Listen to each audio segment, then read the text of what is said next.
Hey everybody, Dana Stovern here with the magic of somatic money, and I am going to be tying together today Merlin, story about the mythological being Merlin, and I'm going to be connecting that in with initiations, and I'm also going to be connecting that in with money. So let's begin with Merlin, shall we? So I first met Merlin in 2004.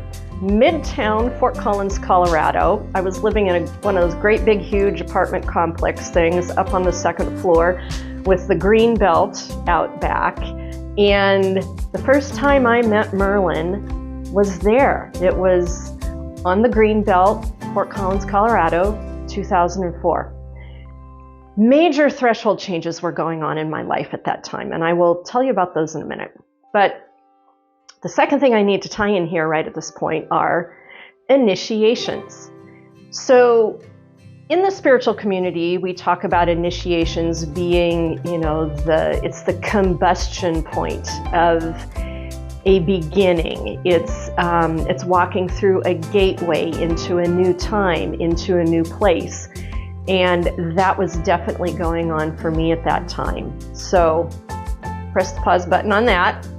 And the third thing is, what does Merlin, initiations, and money all have to do with one another?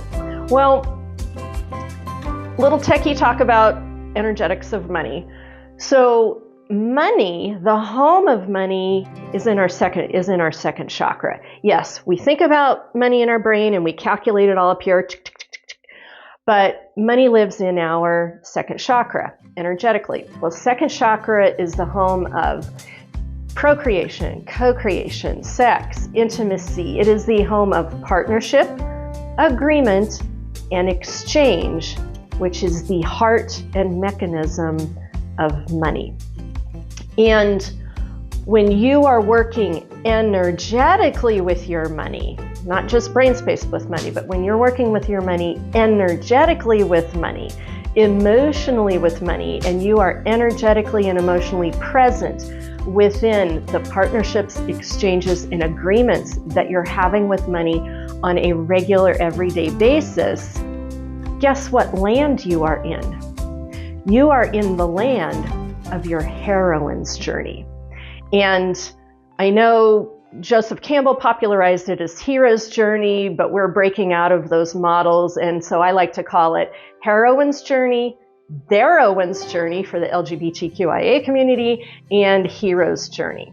Now, if you are walking along your path with money in the energetic and emotional space with money, working very deeply with your partnerships, agreements, and exchanges, more than likely you are in your, and I'm going to use the word heroine for the sake of this story, you are in your heroine's journey of all those different rhythm pieces. Okay, well, guess what? In those rhythm pieces of heroine's journey, one of the places in that journey is initiation.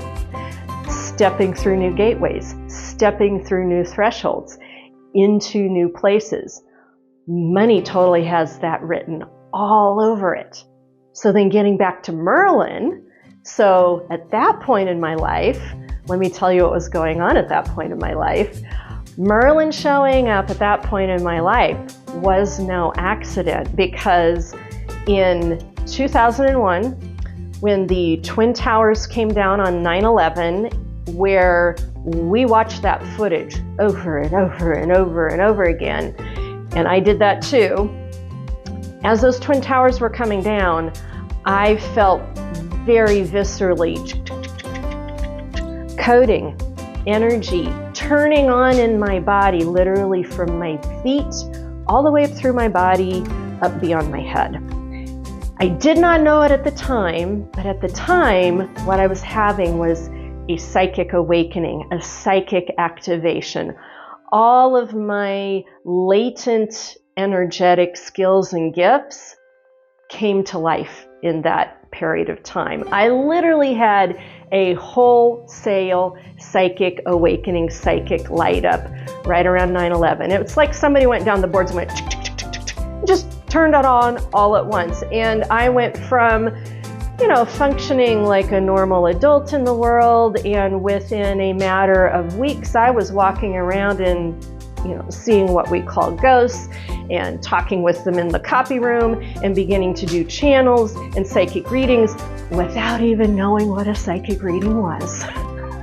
That's a whole other story. But anyway, at that same time, with that psychic awakening, what I couldn't help but do was begin to question everything in my life, question the family that I grew up in and all the crap and toxicity and dysfunction that went along with it, question the marriage that I was in that was mentally and emotionally abusive, question the career track that I was in that I was totally out of alignment, totally not suited for.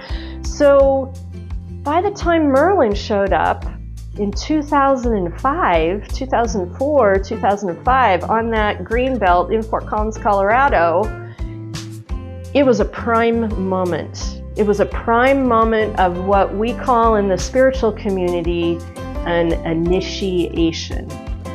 And you would have thought my initiation were the days that when my psychic lights came on. But what I found out over time is initiations happen when we are living in the rubble, the absolute rubble of our life. When everything has come down and been deconstructed, when the light is shining through and we see the truth, no matter how painful or hard or uncomfortable it is, we see the truth for what it is. And everything around us in the life that we had begins to disintegrate. And those constructs begin to fall and land like rubble at our feet. And that's when we have the real come to Jesus meetings in our lives. That's when we find out who we truly are. That is the place where initiations happen. Not at that other spot. No, it happens at the place when our lives have just been completely dismantled and we're looking around and we're wondering, what the fuck? Well, guess what? I believe very, very deeply right now in the chaos that we have going on in the world. All the light, the quantum light is coming up, the chaos is happening, the structures, we're deconstructing out of things, the structures are coming down.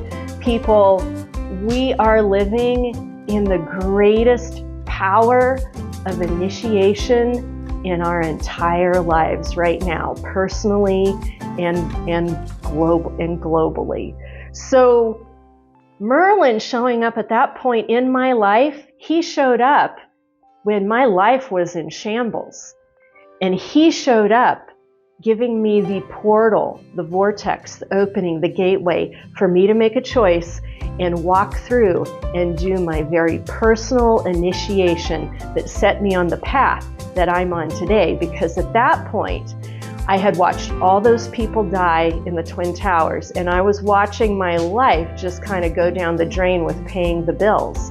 And I decided during that window of time with Merlin that I wanted to do something with my life and make it count to make the world a better place with my gifts and my skills, no matter how outlandish they were at the time. And they are not so outlandish at this point, some 23 years later.